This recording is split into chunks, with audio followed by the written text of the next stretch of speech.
Hi, I'm Nick Weir and I'm touring the country meeting the country's wackiest motorists, and today I'm at Mallory Park to find what people who are members of the VSCC, that's the Vintage Sports Car Club of Great Britain, do in museums. Here comes one now. Morning, sir. British Racing Green.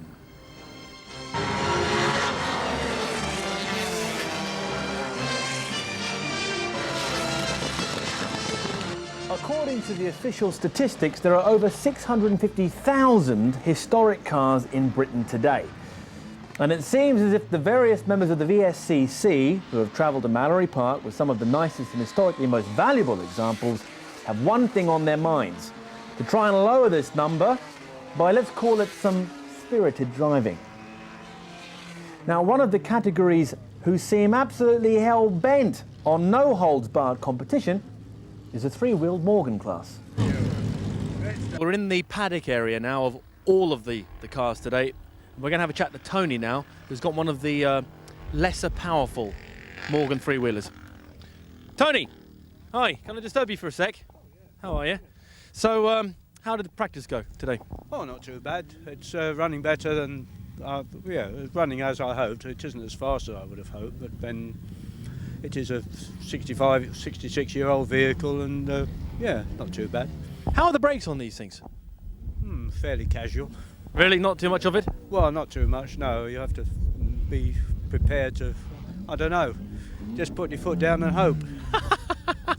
I'm not going to go for a ride with you. How's the handling?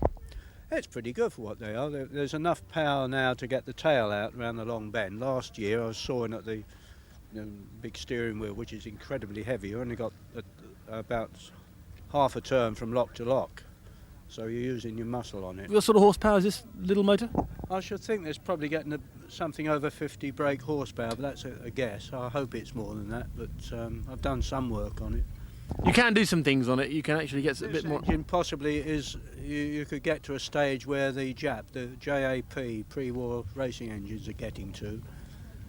Are starting at, really. You can get probably the quickest one out here was capable of 140 mile an hour just about. He's got about 115 brake horsepower at the back wheel. Right, well, I've actually been told that I can have a go today, so they've told me that this is actually the T car, apparently, for this team. T car? These people are crazy. And so this is the one I'm going to be having a go in, and looks like it's going to be quite...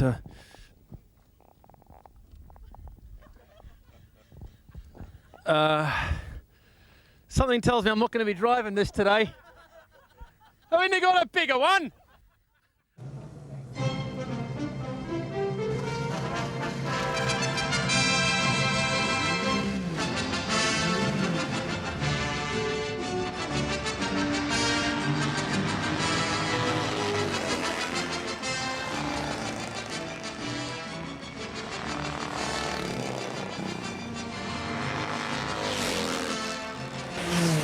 Now that I can see what 140 miles per hour really means when you've only got three wheels at most on the track, I'm not too broken-hearted about missing out on the racing. But if you think that's mad, then you've not met Peter Morley with his 24-litre Bentley. Petrol heads, get ready for an experience that will make you extremely excited. All right, maestro, music please. I'm standing back, sorry. Keep it over there, Simon.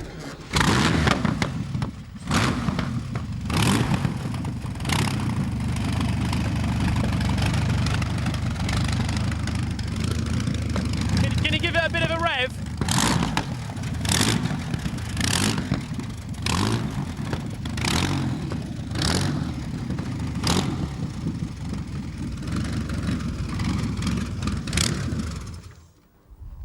Now that is what I call an extreme machine.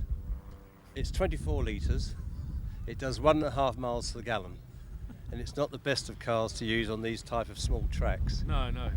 What do you need? A country? Well, you need Silverstone Grand Prix circuit so you can really open the throttle up, because you've got instant wheels spin even at 100 miles an hour. Yeah, we were watching you go around in the practice. I mean, how long do the tyres last? If you really open it up, about 50 miles, but they're £300 each, so I tend, as pig farming's pretty bad at the moment, I tend to, like most farmers I complain, I tend to try and make the tyres last. Okay, so that's the car. What about performance? What sort of speeds can you do? Well, we only use top, we start in second gear, we go from second straight to top to stop the wheel spin. And performance-wise, the acceleration's the big thing. Comparing it with I have a 308 Ferrari for the road, which is like an Austin 7 compared with this. Really? So it's pretty quick. 0 to 60 approximate? Well, it's Silverstone. It's blast off from second straight to 80 before you put it into top. So I wouldn't really know, but it's quick. How many 600 horsepower aero engine Bentleys are there still? None.